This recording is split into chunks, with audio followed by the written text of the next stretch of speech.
Being 12 o'clock, I will call the meeting to order. So good afternoon, and thank you for coming out this afternoon to attend the regular quarterly HRHSSA Q2 Public Administrators Meeting. I know that there has been some questions in the public as to why we have these meetings at noon instead of in the evening. In our experience, and we used to have the meetings in the evening, and I think on average the attendance was 0 for meeting after meeting, and so we thought we'd change it up a bit and try different times. So we chose to try to have meetings at noon, and as you can see, we actually get a turn up of people. The theory being that a lot of people are already downtown, people may be going shopping in late in the morning, early afternoon, so therefore they can just drop in here. And sort of the problem with the evening meetings was people were telling us, okay, we have to go home and make supper for our kids, and we got to take our kids out to sport, and it just didn't sort of sit in their schedule. So depending on the feedback we get, we're prepared to try going back to evenings again, but to date, the noon hour meetings seem to have worked better for us. So when it comes to the actual public administrators meeting, there's a set agenda for these meetings which serves as a report to the public administrator from the last quarter, and includes a financial update as well as the other department updates from the directors of health services, continuing care, child, family, and community wellness, human resources, quality, and risk. For today's meeting, given the questions that I have received, we will change things up a bit, and after the CEO report, we will begin with human resources.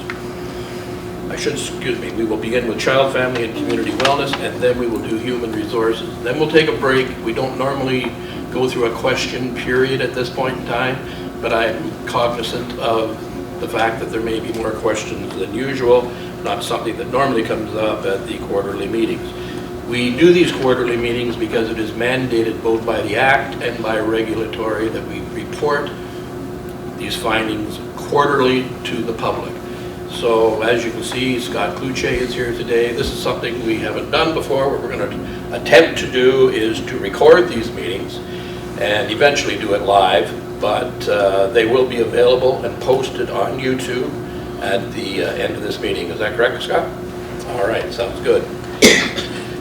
So let's get started, and I will first call on CEO Erin Griffiths to give her quarterly report, but just before we do that, I forgot, I wanted to introduce Barb Hart. She is the new chair of the Hay River Regional Wellness Council.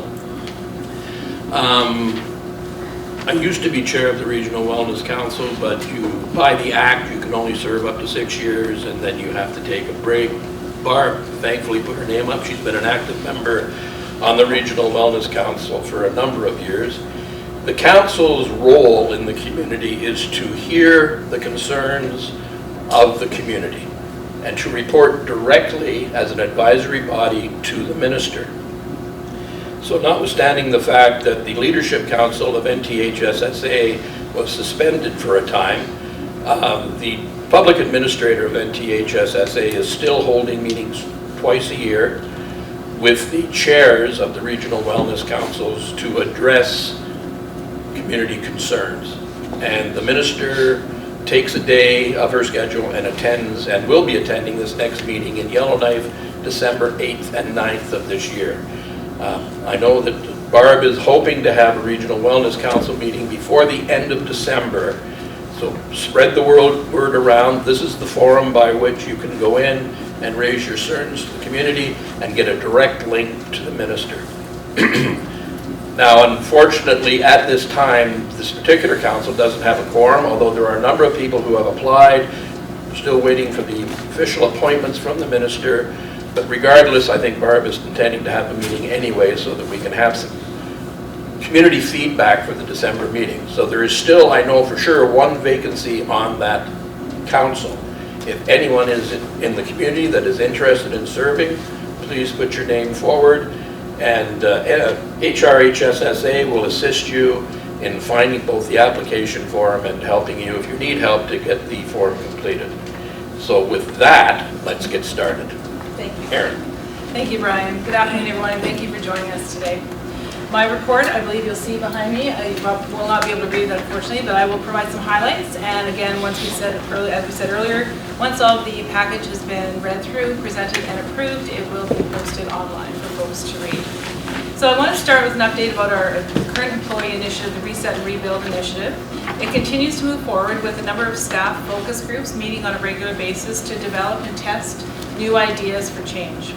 One idea for implementation during this quarter is quarterly staff temperature checks, and these surveys help to ensure that our efforts towards staff recruitment and staff engagement, our efforts are aligned with what we're hearing from the staff, and the actions outlined in the action tracker based on this initiative. The feedback is being used to refocus if we need to, and also to review the impact of those small tests of change that we're doing in real time. Some of the examples that we are undertaking right now and we're trialing, and to clarify internal processes, is a flow chart, developing a flow chart outlining how staff can access education leave under our current training and development plan and policy. Another example that we're trialing right now is a reference guide for staff explaining flexible work arrangements under the collective agreement, including flexible work weeks and also job sharing as well. During this quarter, we held the HRHSSA annual general meeting on July 31st, where we presented our annual report. The report provided a comprehensive overview of our operations, performance, and financial results. And it also highlights our achievements during this year and our challenges and what progress we've made towards strategic direction and goals in partnership with the Department of Health and Social Services, particularly around access to care, quality and safety, and community well-being. So our report this year also set out priorities for the coming year and to reinforce our commitment to transparency and accountability, and in collaboration with the Department of Health and Social Services, HRHSSA, the Toledo Community Services Agency, and our community local partnerships. A copy of our annual report can be found on our website. Again, as Brian mentioned, our Regional Wellness Council, I did put something in my report, exactly what Brian was saying. Currently we have some vacant positions, and I do want to congratulate Barb Hart on her appointment by the Minister of Health and Social Services to be the chair for that council, and also we are working indirectly with Department of Health to help fill those current vacancies as well. Practitioner coverage during our second quarter, we continue to provide weekly staff practitioner updates on our website and our social media page to stakeholders and community partners, so everyone was aware of our service levels over the summer. Over the summer, we had 26 practitioners support our medical clinic, our outpatient department, our inpatient department, and our emergency department.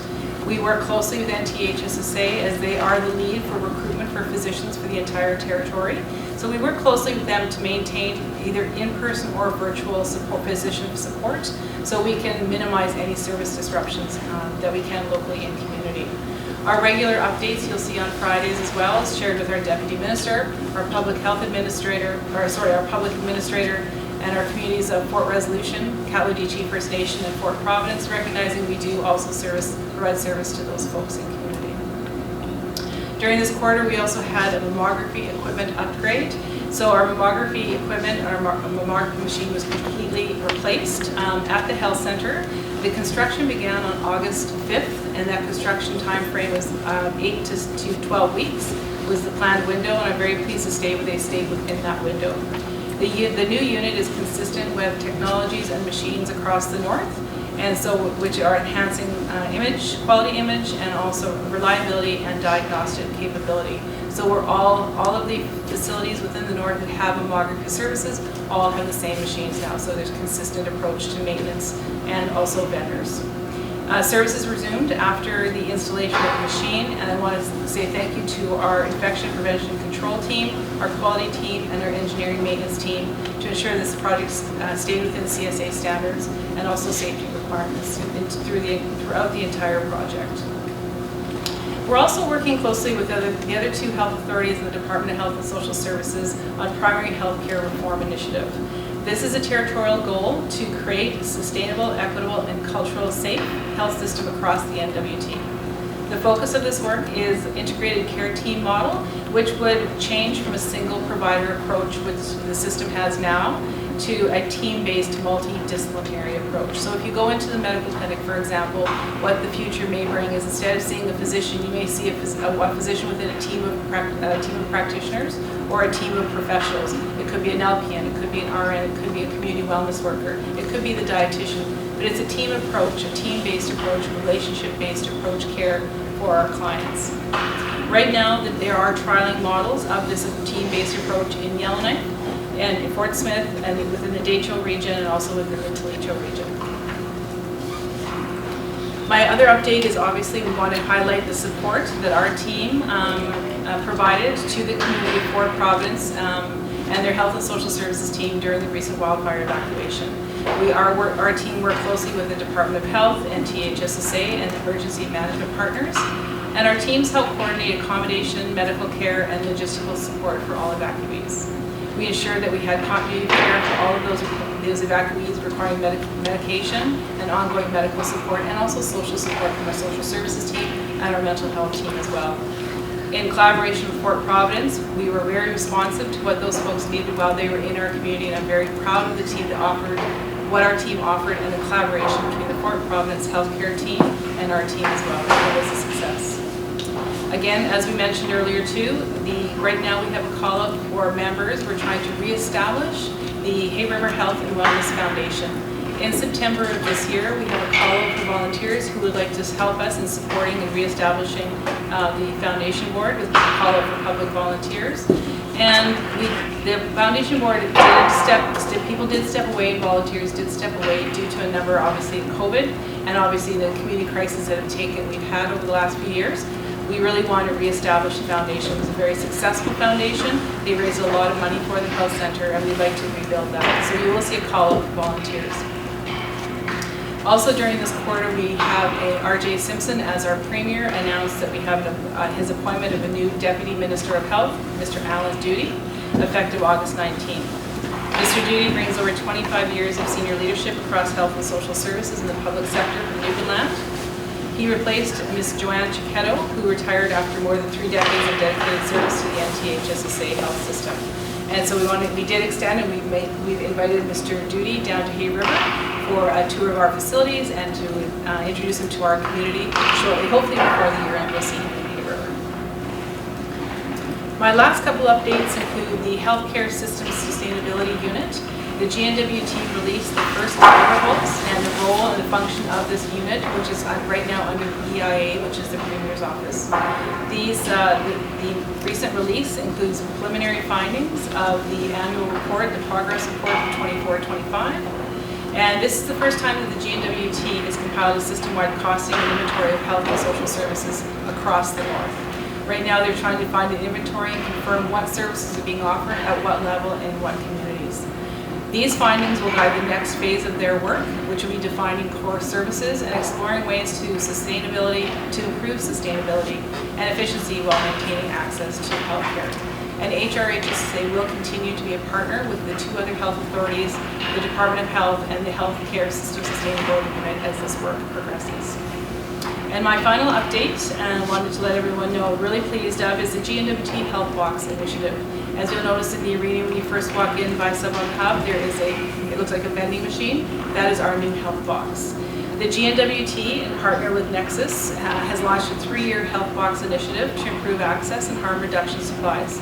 The health boxes are interactive vending machines offering free, anonymous access to items like HIV testing kits, naloxone kits, condoms, pregnancy tests as well. Machines are now available not just in Hay River, but Betchico and Yellowknife and Inuvik, and each community is tailoring their machine to what their needs are. So for example, there's been identified need for socks for folks and possible toques and winter gear. So we've actually reached out and we're working with local community stakeholders and agencies and government and groups to stock the machine with what's being asked by our community, our identified needs that are going to come brought forward. I really want to thank our public health team to bring this initiative and this project to life, and they're working along with the Department of Health for this. So really pleased to have the health box in the community. And that is my report. Thank you. Thank you, Aaron. Next, I'd like to call on the Director of Child, Family and Community Wellness, Joanne.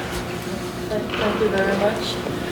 Thank you for providing me with an opportunity to speak about the programs that are under my leadership. Prior to doing so, though, I would like to take a moment to express my gratitude to the team for the tremendous work that they do every day. They protect the most vulnerable in the community, our children. They assist community members to access treatment programs, support young parents, youth, elders, and help individuals and families deal with mental health and other wellness issues, as well as supporting their colleagues within the authority through outreach initiatives and collaborating on various other projects. Please know that you are truly appreciated. So the programs under my scope include the Child and Family Services programs, and we have child protection workers, foster care, case aides, family preservation, healthy family workers, and medical social workers.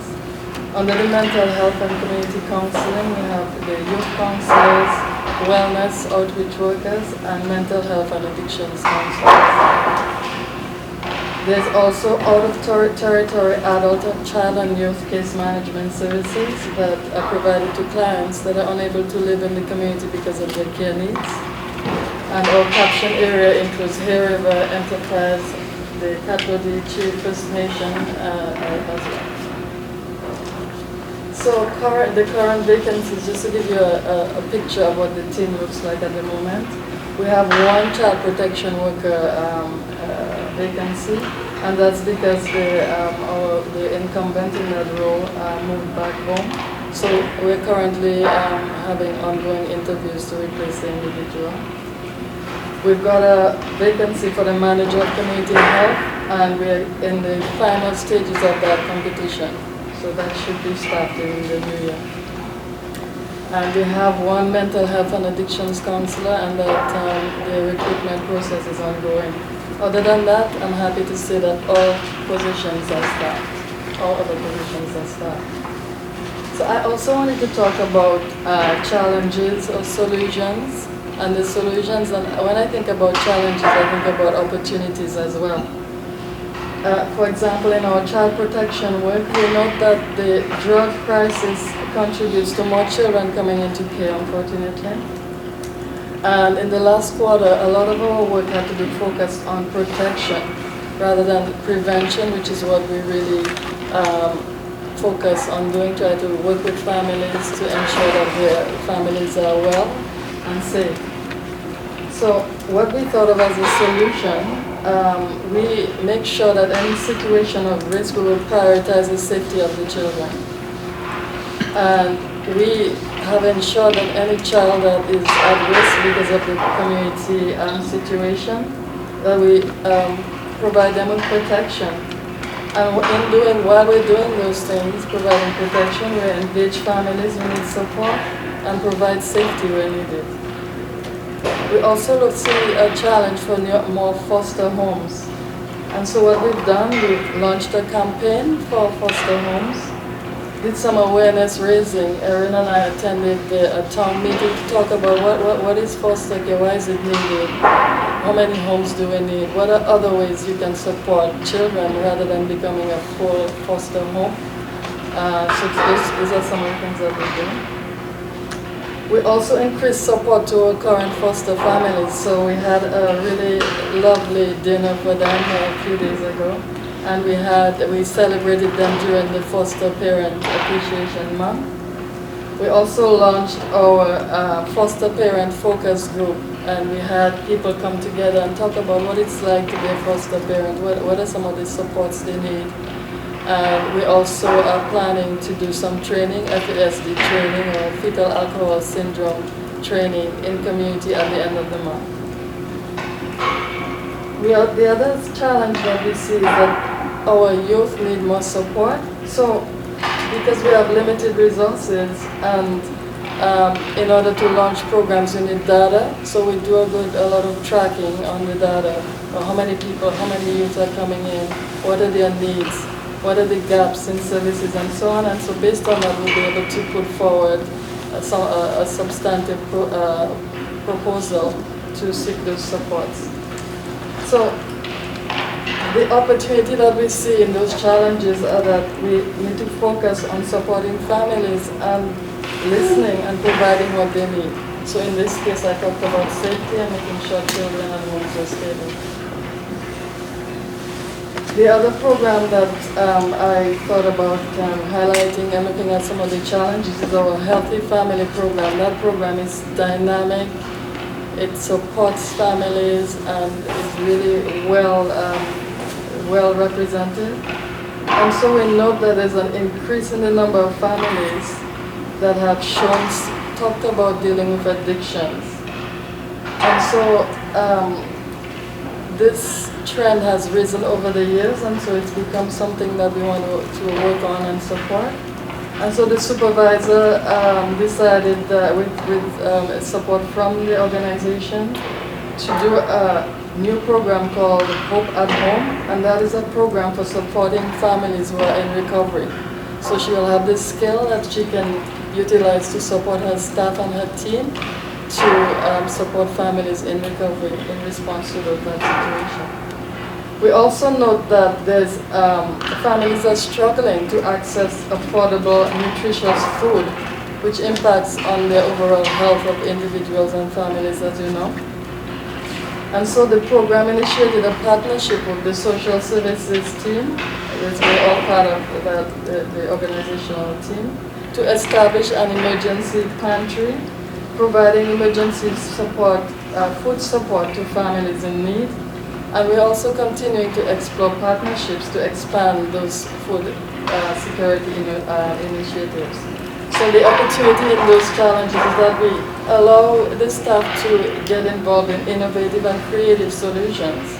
And then we think about how we can come together and work collaboratively to solve those challenges that we see. The other one quickly is around the community counseling. And we note that there's an increased need for counseling among seniors. So the staff talk about developing a structured grief and short-term grief group or rotating counseling sessions to ensure consistent support for seniors. We also see addictions issues as well, and so we think about how can we work with families together to do work, especially for those not ready for treatment. How do families support those people? How do they deal with the impacts of that?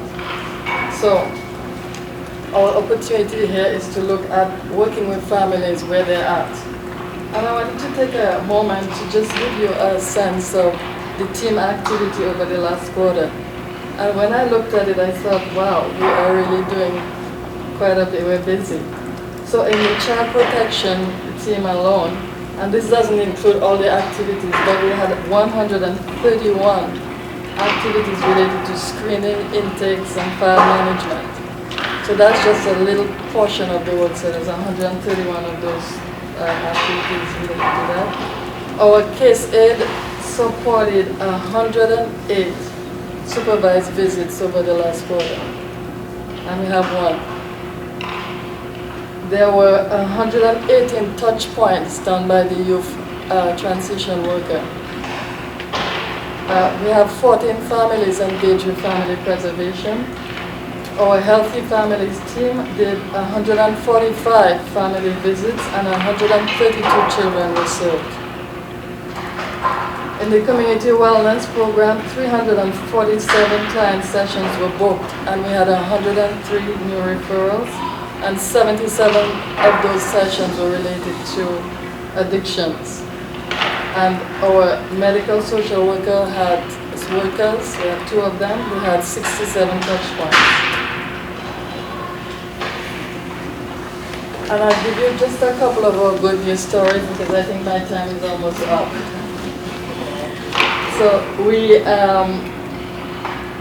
Heriba is often referred to as the hub of the North, and we want to be the first in everything. So one of the first things we participated in a Heart and Spirit Train the Trainer project. So we were the pilot project, and that was in August of this year. And 12 community members attended, and we learned so much from that session. It was very positive. And we are forward looking, so in the new year we're thinking about launching a youth summit in March. And it will focus on gender-based violence awareness, and our youth transition worker will be leading this with support from the rest of the team. And then in February, we're thinking about launching an understanding teen depression workshop, and that will be a collaboration between the medical social work team, community youth counseling, youth transition workers, and other team members, as I indicated. Two events that I think one of them was really dear to me was the annual suicide prevention walk that was held in community, and 20 community members participated, and that included our partner organizations and youth. And we also had a session to commemorate the International Opioid Awareness, and we did that in partnership with the Soaring Eagle Friendship Center. Erin already mentioned the involvement in the evacuation for Fort Providence, so I will not mention that. But we also do a lot of really excellent partnerships with the Youth Center, and we're so excited to have that opportunity. So we, for me as the leader of the team, I value our team doing the outreach, collaborating with our community organizations, and working together as a really solid team to support each other, and our focus is always on community and community wellness. So with that, I would like to thank you for your attention and for giving me the opportunity to speak to you about the programs. And again, massive shout to my team for their contribution to the community. I have an awesome team, so I like to say that. Thank you. Thank you. Last year for sure, so thank you so much. Next, as we said, I think I would like to go to Glenn McPhee, who's going to present for Human Resources. Excellent. Thank you very much for the opportunity. So I'm presenting on behalf of Human Resources. We're going to highlight some of the challenges that we faced over the last quarters. However, I really want to highlight on some of the mitigation factors that the team's been working towards. Human Resources team is a phenomenal team. And they go through a lot of challenges, and in this environment in Canada, it's to be expected. I'll go through the points there. So first, we want to share how we're doing with a couple of stats. So according to the Canadian Institute for Healthcare Information, healthcare turnover in Canada is consistently above the national average, typically 12 to 15%, or even higher in some of the northern communities, as we've noticed in Northwest Territories. The HRHSSA's turnover rate over the past 4 years has been less than 4%. So we do want to highlight that as a very positive for it. Can you speak up a bit, Glenn? Sure, sorry about that. So the HRHSSA turnover rate the past year has been 4%, which is a positive. We found it hard to find the official stats on the average number of grievances. However, based on some of the reading that the team has done, facilities sometimes turn over 100 to 300 staff across Canada. On average, we deal with 20 to 40 grievances annually. The HRHSSA's average is 3 grievances per year over the past 4 years, with 0 grievances filled so far this year. As far as our vacancy rates, rural and northern regions face 12 to 18% vacancy rates, while some communities experience even higher levels depending on their locations. The HRHSSA average vacancy rate over the past 4 years has hovered around 19%, which is just above the average. This reflects the challenges of staffing remote healthcare facilities and highlights the need of targeted recruitment initiatives, housing supports, and expanded care options to bridge the gap in staffing. So I'd like to highlight a little bit more on the challenges that we're experiencing in recruitment and retention. As we all know, many healthcare organizations face workforce shortages. So with that said, we face shortages of doctors, nurses, allied health professionals, which lead to service disruptions. It is important to point out that the HRHSSA is not responsible for the hiring of doctors. However, we rely on the territorial partners for that, and we have a great working relationship in that case. So to mitigate some of those workforce challenges and shortages, we've partnered with territorial colleagues on recruitment campaigns across social media platforms. If you see one of the campaigns for recruitment on social media, please share it for us. Practice NWT is attending many job fairs and recruiting on our behalf. They have been crucial in having our voice at a Canadian-wide level. We are also collaborating with our union to establish labor market supplements for hard-to-recruit positions. For these, for those who are not sure what this is, they are signing and retention bonuses of $11,000 for positions like RNs, LPNs, social workers, mental health and addictions counselors, just to name a few. We're currently reviewing the scope of practice for existing professionals and expanding the use of our NPs and paramedics to support our frontline staff in times of shortages. We are also supporting primary health care reform, which was discussed in the CEO report. Moving forward, another one of our challenges in a small community like this is isolation. So Hay River's rural location presents unique barriers. These are limited rental units available, limited flight out options, which is getting greater, and often a great distance from family. We also don't have the typical fast food options for urban areas, which we personally are affected by. To support our new staff, we have introduced an employee onboarding coordinator to assist with housing, providing information to schools, as well as community integration. Expanded access to educational resources and on-site training. We put our focus on train-the-trainer type education so that we can bring the training to HRHSSA, and more staff can access trainings on-site and in community. This past quarter, we had 50% of our staff participate in learning opportunities. Our staff have access to PDI, which is $2,000 for health professionals and social services staff. There's also TASP within the territorial government. That's up to $50,000 for self-directed education for all health and social services staff. Hosting annual employee appreciation events, which include our long service awards and annual fish fry. Strengthened by workplace culture through the active committees, such as the fitness committee and social committee. Partnered with the territorial partners to promote friends and family programs for RNs and NPs, and GPs to bring their family here over the holidays. I'd like to mention on the last challenge we want to discuss is staff burnout and overall well-being for staff. Healthcare workers carry immense responsibility and often neglect their own well-being. Burnout is real, and often healthcare staff are pushed past their limits. The HRHSSA recognizes this and are trying their best to be proactive in addressing this through regular employee satisfaction surveys, accreditation surveys, and temperature checks, being able to gauge where staff are at, and imperative on supporting changes in real time. Initiatives like Coffee with the CEO, Lunch and Learns, and an open door policy for HR and various management, so that staff can come speak with employees in real time and address their concerns.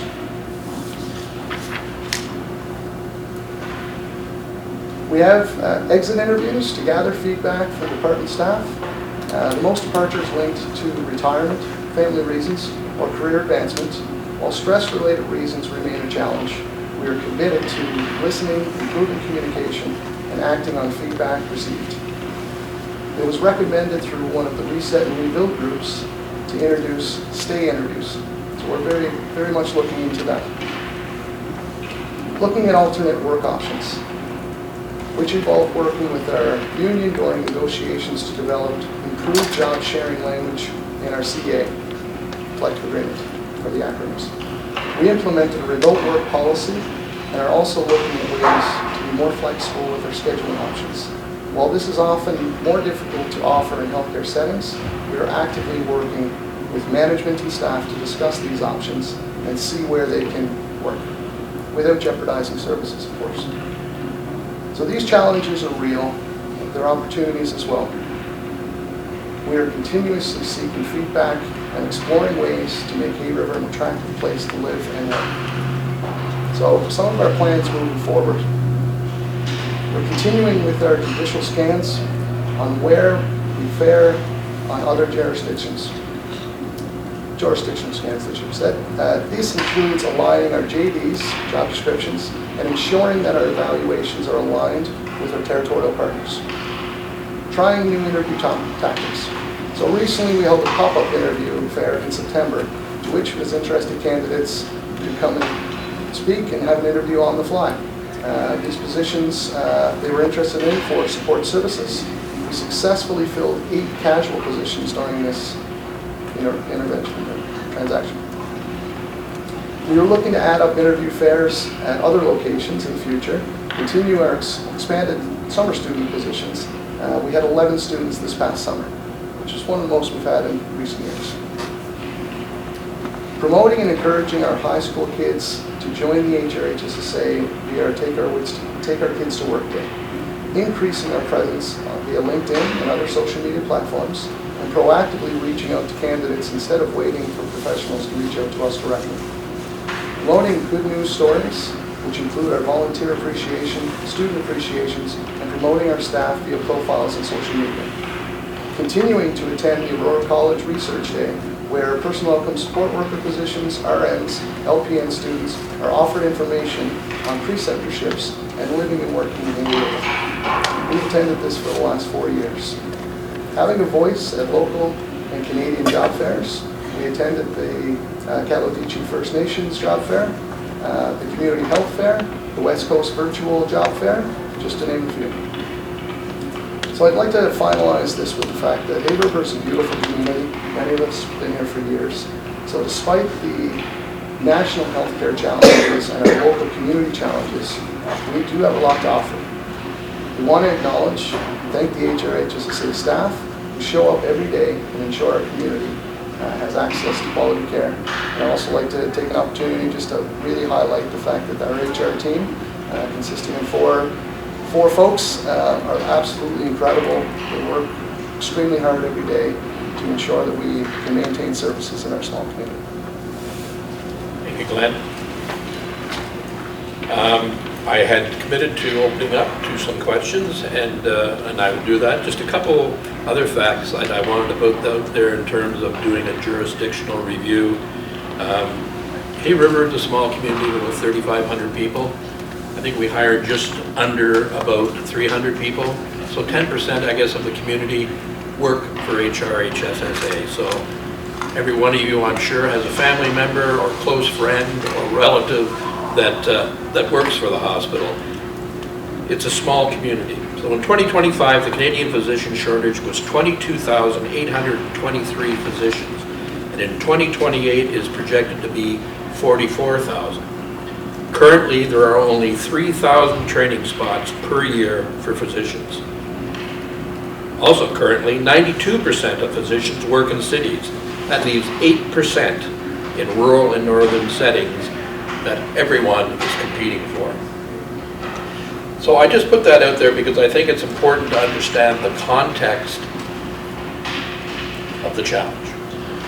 And I appreciate Glenn's presentation, sort of itemizing some of the things we're trying to do to enhance folks to be interested not only in the north, but in Hay River. So with that, I will turn it over. If there are a couple questions, we will stop now and see if we can answer them before we finish the rest of the director's reports. So any questions?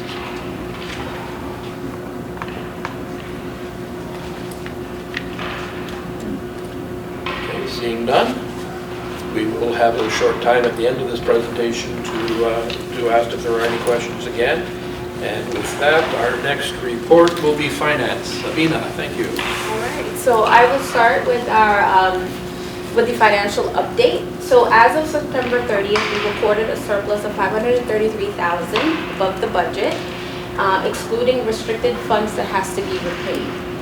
So this surplus is mainly due to lower salary and benefit costs caused by vacancies earlier in the year. So once the budget is approved by the minister, we are required to use the fund exactly as outlined, meaning we can't redirect the funds without further approval. However, our HR team and our hiring managers have done an excellent job recruiting new employees, so we expect this surplus to be used during the second half of the year. Okay, so then I'll move on to our materials management department. We reached a significant cost-saving milestone during the quarter. The team successfully negotiated an agreement with Hay River Suites for 2 staff rental units. So So beginning September 1st, this new agreement will save the health authority $14,000 per unit every year. So they did a great job negotiating that. And then for our information technology, our IT department was very busy during the quarter. They resolved 356 service tickets, improving response time and overall user satisfaction. And all devices have now been upgraded to Windows 11, enhancing security performance and the user experience. So moving on to our physical and engineering department, the team remained focused on safety and preventative maintenance. So this past quarter, they completed major vent cleaning at both the hospital and Wietermann Manor, improving air quality and the HVAC performance. They also removed hazardous or overgrown trees at several sites to improve safety. And at SLS, walkway upgrades were completed to support safer pedestrian access, especially with the upcoming challenging weather conditions. And then finally, for support services, we have some wonderful community moments to share. So our traditional foods program continues to thrive thanks to the generous donations from our community. Recently, residents and staff came together to prepare foil wrapped pickerel on the barbecue. The event was filled with storytelling, laughter, and of course, delicious food. And then we also celebrated our first ever housekeeping Olympics at Wietermann Manor. Residents participated in fun events like broom golf, a towel folding competition, and toilet paper toss. It was a lighthearted, spirit-boosting event that brought out creativity, energy, and camaraderie across the group. So that is my update for this quarter. Thank you. Thank you, Amina. And I guess just for information for the general public, we're basically fully funded by the Department of Health, and we have what is called restricted and non-restricted funding. A lot of our funding is restricted, which, as Amina has pointed out, we can't move it around to do other things that we think we might be able to do. We are committed to spending that money on that particular item, and at the end of the year, there's a very good chance that we will be having to return those funds. So that's the difference there. So although we have a $533,000 surplus, this is only quarter two and is not necessarily indicative of where we will end up at the end of the year. We're hopeful that we will be filling a number of these positions, which of course will bring me now to the Director of Health Services for her report. And I guess she'll give us an update in terms of our vacancy level for nurses. Kim Brooks has just joined us in the last, I guess, month and a half? 3 months, okay.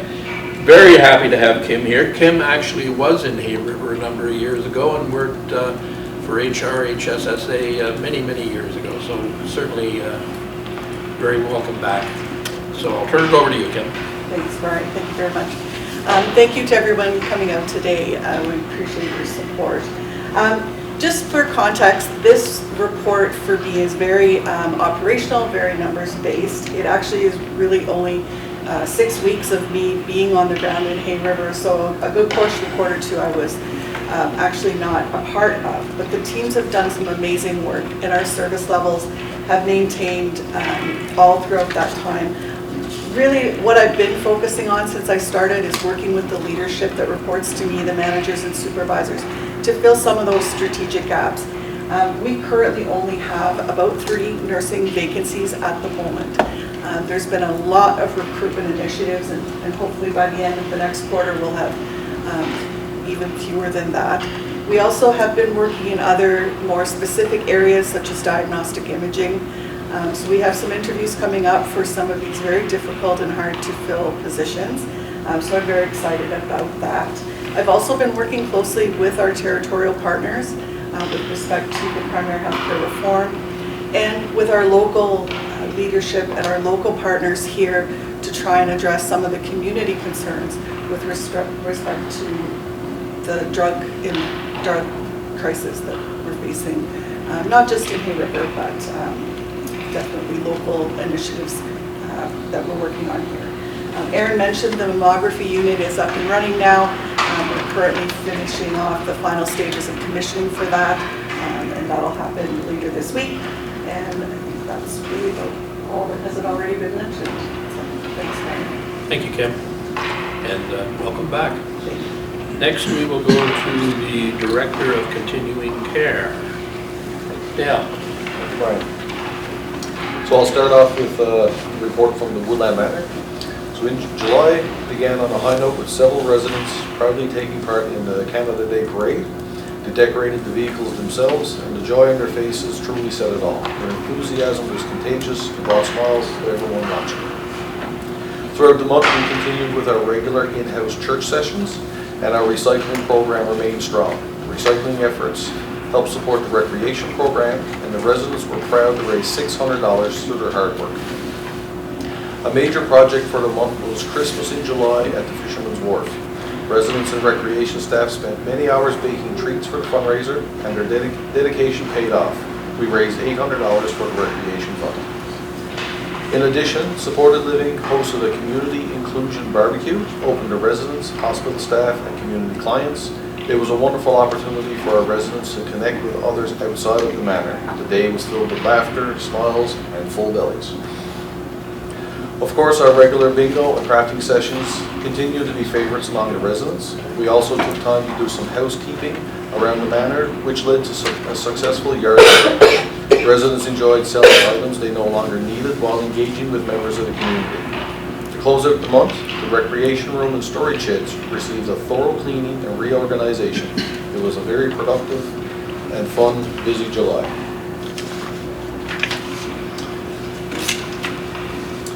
In August, as we head into the last days of summer and enjoy the time outdoors, August was a busy month at the manor. We kept up with regular activities, church, cooking, crafting, bingo, exercise, and recycling. The big events for August included pet therapy, where staff brought in their furry friends for residents to enjoy some snuggles. We also had an afternoon of karaoke singing, which is always lots of fun. The housekeeping department hosted their Housekeeping Olympics and invited residents to join in on the activities. Activities included linen folding competition, toilet paper golf, which brought plenty of laughter and smiles. We ended the month with a special visit from the RCMP musical ride. They brought 4 horses and a team of members to the manor. Residents had a chance to meet the horses up close and even pet them. It was truly a wonderful experience filled with excitement and joy. In August, we also celebrated 4 birthdays with gifts and cake. It was a full and enjoyable month at the manor.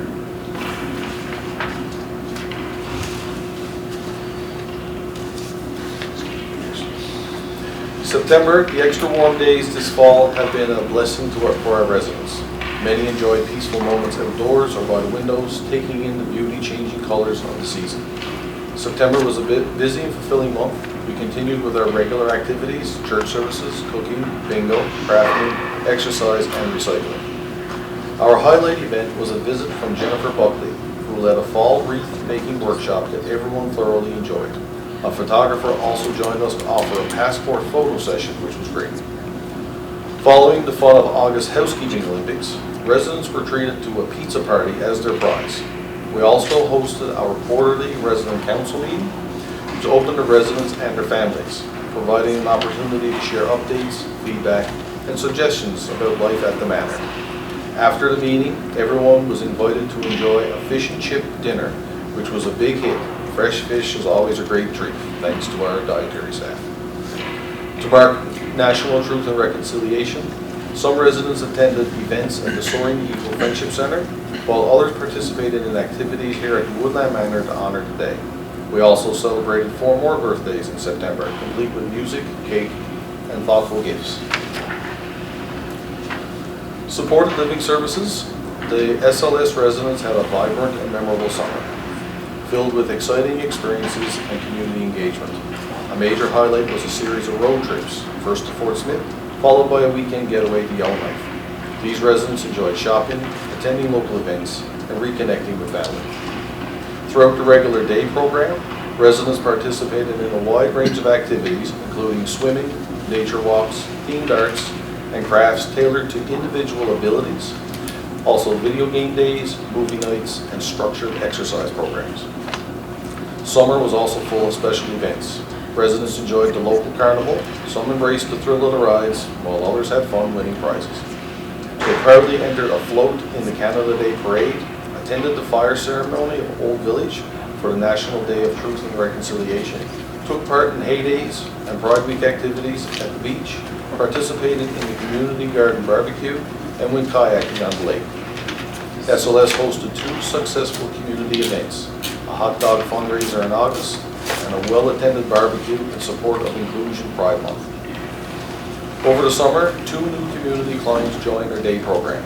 Residents also developed new connections in the community, support inclusion and engagement. One resident began working at IDA once a week, while others volunteered at the local animal shelter, walking dogs and playing with kittens.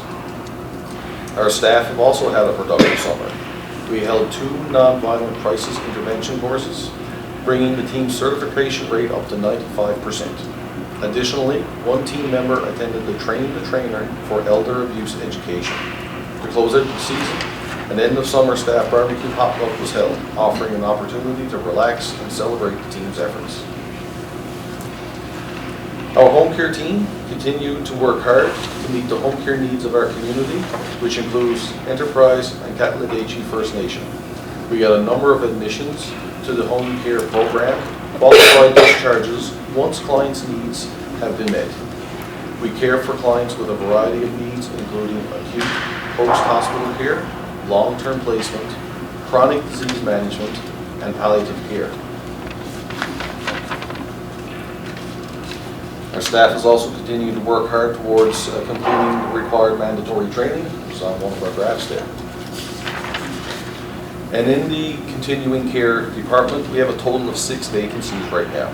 Home care has 1 RN vacancy, and we also have a personal support worker educator position. It's a term position until March 2029. We have a long-term care or continuing care manager vacancy. I'm happy to say we have an accepted offer out for that position, and we anticipate having a manager here by the end of February. Supported Living Services has 2 vacant personal outcome support worker positions. And right now, our diabetes program is without either a dietitian or a diabetes nurse educator. So we have 2 of those positions vacant right now. We do have the previous dietitian continuing to work remotely to support our program. I'm currently in negotiation with a diabetes nurse educator from Ontario with 20 years of experience to come and help us on a hybrid approach to help support the program while we continue to recruit for these positions in the community. And that's the end of my report. Thank you, Dale. Okay, just before we get to quality and risk, I just wanted to recognize Jordan Bassett, who is part of our risk department and has become a very valuable member of our department and has turned that whole quality department around. In fact, when I first started, we didn't even have a quality department, so I'm pleased to have that up and running. Also with us today is Tracy Hoff. She's our Senior Indigenous Patient Advocate. And Tracy, I don't know, do you want to give a quick overview of your department and the work you do? Or I know I'm sort of catching you off guard there. You totally are. So I've been with the Office of Client Experience for the last year, and I was asked recently, kind of informally, about some of the work that we do, or some to be able to provide some of the I don't want to say stats because it's almost like a swear word. But the quality of the client experience. So our office receives clients from the entire territory. There's a senior Indigenous patient advocate in each health center, in each acute healthcare center. I'm really lucky to be in Hay River. Our office receives like questions, compliments, or complaints or concerns from our region of Hay River. I also receive similar from each health center. They get our main office in Yellowknife. She'll receive, our intake coordinator position is now an indeterminate position. That's a recent development, and we're really excited for her and happy for her. Our system navigator in Yellowknife moved into Stanton to supply services at Stanton Hospital, because our previous person that was in Stanton has moved to another position. And in Hay River, we're very lucky to have our system navigator, Sharon, who works at the Ann Buggins Wellness Center. And I'm located in Hay River at the health center, like the first door to the right as you walk into the regional health center. And sometimes all it takes is eye contact, where someone will stop by and share their own experience. Our office is busy. It covers a wide range of questions. I feel like I'm learning as I go. Like there's never the same day twice, and I get to learn as I go, so I feel really lucky to be able to do that. And as far as like themes or trends, it covers so much ground. So the other thing that I'm really grateful for is there's so many people to turn to for support. If I have a question, there isn't anyone who I've been met with who hasn't been more than willing to help me out. I feel like I beeline it to Jordan and Glenn pretty regularly. And then sometimes I'll ask, well, why do you go straight there? I'm like, well, they're my people. They're my own.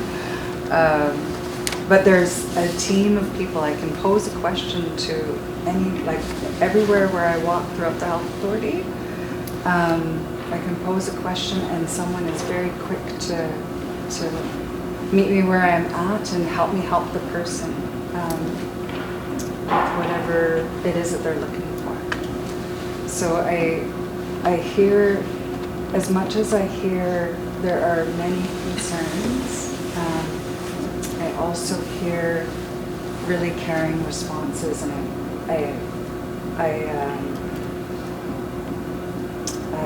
that's about all I'd like to say for now. So Masi, thank you for this.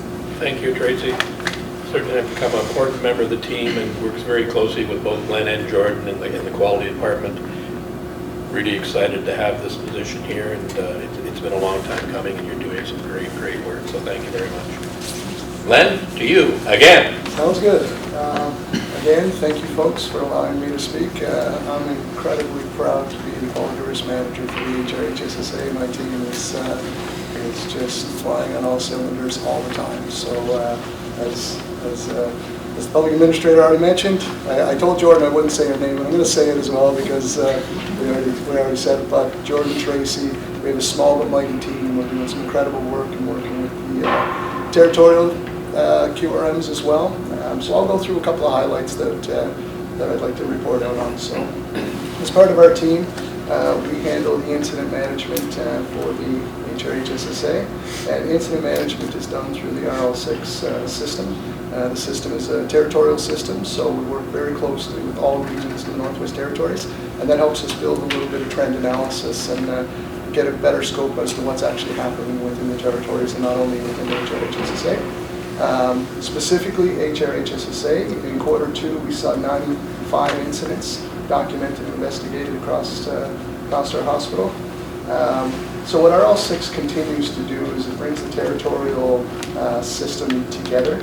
So it helps us, as I mentioned, identify trends and themes, support timely investigations. We often share investigations, and so we're able to work together on them to create them and investigate them timely. Implement corrective actions. There's a lot of different recommendations that come out of some of these investigations, and so we do work very closely to ensure that we can mitigate those. And also it strengthens our safety culture within the organization. We often speak about a no blame, no shame reporting culture, really offering employees an opportunity to report on anything that they see within the hospital. We really promote that. A near miss is very important to report out on and could could result in not having a critical incident at the end of the day if we get that reported out on time. So that's one of the biggest things we speak about with employees, and so far so good. Our stats on employees having RL6 training is extremely high. I don't want to quote the number, but I think it's 85 to 90%. And we've done some really great work in ensuring that all staff and our managers have done some great work in ensuring that when staff are onboarded, they go through that specific training as well. I'll give a highlight here on accreditation. So as you know, in the North, we received accreditation with a commendation last time. Accreditation is around the corner, and so all territories, and especially HRHSSA, are working hard to ensure we meet the accreditation standard. I'll highlight one point there. So Accreditation Canada introduced a new global workforce survey. So it's the first of its kind. We are participating in that survey. There's a 65-item instrument within that survey. So one of the ways that we were highlighting that were through, or one of the ways we're highlighting the relationship with Accreditation Canada is through the working conditions, the physical, psychological, and cultural safety, and the frontline experience. The survey integrates both Safety 1, which is learning from when things go wrong, and Safety 2, which is learning from when things go right. So this gives us a more holistic and opportunity and understanding of staff experience and system performance. The HRHSSA successfully achieved a 58.2 response rate, exceeding the required 50% target. The success was driven by, as I mentioned, the small and mighty team going around promoting the QR codes across all facilities, having dedicated, publicized accessibility to iPads or staff use, and then also ongoing engagement by leadership and the quality and risk team. So this high level of participation demonstrates staff investment in shaping a safer, stronger organizational culture. Next aspect and portfolio we work on is enterprise risk management. So the quality and risk team has successfully implemented the HRHROC risk inventory module. We are the first in the territories to do so as well, and we're very pleased to be able to work with HRHROC and ensure that we are meeting the Canadian standards. So we are currently tracking 91 total risks within the HRHSSA through our module. So the tool and the HRHROC software allows us to track and trend risks over time, prioritize mitigation strategies, strengthen our accountability as an organization, and align the risk controls with accreditation, policy, and operational requirements. In Q2, the HRHSSA also had a representatives at the 2025 Risk Insurance Management Society Conference. Myself, I attended, went alongside colleagues from the government of the Northwest Territories and also the Health Insurance Recipient of Canada, which is HRHROC. One of the notable networking opportunities included meeting Daniel Desjardins. He's one of the CEOs from Bombardier. He was the recipient of the 2025 Donald M. Stewart Award. It was a valuable opportunity to learn from a national leader in enterprise risk practice. I later invited Daniel to see if he would be willing to speak at one of our senior leadership team meetings, and he was gracious enough to attend. It was a really great meeting with our senior leadership team. We were able to kind of have a dialed down conversation and recognize that we are doing the right things in our line of business, and and we do have these networking opportunities to grow and to do better. I'll move over to the HRHSSA Quality Improvement and Patient Safety Plan. So as part of our commitment to excellence and accountability, we are conducting our comprehensive review of our Quality Improvement and Patient Safety Plan. So this review ensures alignment with accreditation standards, maintaining compliance and readiness through regular evaluation and updates, our policy performance measures, which is helping us assess whether current initiatives are meeting their intended outcomes and identifying areas for adjustment if required. Any audit findings, integrating the findings from recent internal and external audits to address gaps to strengthen these current practices. Strategic priorities, ensuring that the plan reflects organizational goals such as patient-centered care, cultural safety, operational efficiency, and continuous learning. Infection control practices, we've included infection control indicators which directly correlate to our quality improvement and patient safety plan. As Aaron mentioned, emergency preparedness is also a portfolio of quality and risk, as well as the entire organization. So again, I won't highlight too much, but as you're all well aware, so in September 2025, we participated in the emergency preparedness activities related to the Fort Providence wildfire. This is an opportunity where collaboration was at its finest. So we had Yellowknife, Fort Providence, even Toledo, all of the regions working together to ensure the safety for the Fort Providence clients and residents. Contributions included working directly with Fort Providence healthcare team, so their nursing team, and you'll see from the pictures there. They had a great team there working 24/7.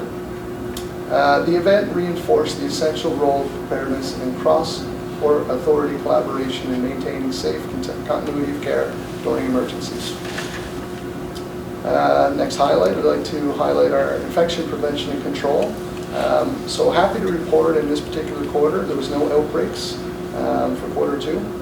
Surveillance activities continue to support early detection, prevention, and rapid response across all programs. Next, I'd like to highlight, we have French language services within our portfolio as well. So quarter 2 saw 22 French language translations. These translations ensure equitable access to care and strengthen our obligation under the NWT French Language Services Agreement. And in closing, quarter 2 reflects a strong performance across incident management, risk oversight, staff engagement, emergency preparedness, and IPAC. Our teams continue to demonstrate resilience, dedication, and a strong commitment to safe, quality-driven care. And I just want to, again, thank all of you and all the other departments involved and the partners whose collaboration continues to advance the safety and well-being of our clients, staff, and community. And that's my report. Thank you, Glenn. Aaron, I don't know either yourself or Glenn, maybe you can just give folks a quick overview of exactly what accreditation is, where we were, where we are, who they are, and what they measure. And of course, before we get to that, I believe Glenn and Jordan received the Premier's Award for their work and quality. I think maybe if you want to recognize that as well, I'd appreciate it. Absolutely, very pleased with the Premier's Award in collaboration with HRHSSA on a project. They collaborated together on a territorial project. Very, very pleased with that. Congratulations to you both. That's awesome. I will get Glenn to highlight Accreditation Canada. Absolutely. He and Jordan are working very diligently on that. And they're our local experts. Yeah. So I will say that our accreditation lead is Jordan, and she's done a fantastic job in ensuring.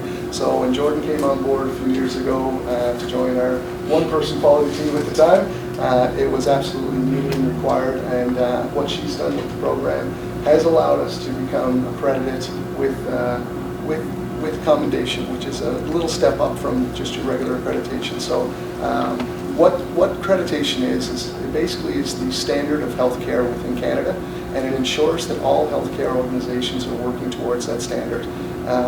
We go through, this time going around, we're looking at 11 different standards that we're going to be recognized for and have to work towards. Each standard contains, on average, about 200 different areas of compliance that we do need to meet. That might mean policy, guidelines, procedures, even bringing in clients into the table. So we're looking very heavily at making sure that we meet each and every standard and to make sure that we are compliant. And so far, so good. We've been compliant in the last one.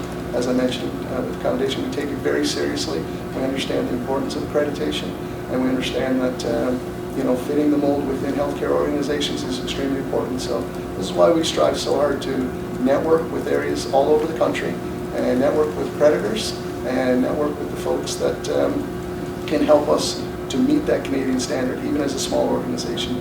So I'm very proud to be able to say that we've met that standard, and we continue to meet that standard. And maybe I'll turn it over to Aaron to highlight anything else that I missed. No, absolutely. Accreditation Canada is a national body, and your national healthcare and social services standards that we are compliant to, will be complying with, and we continue to comply with.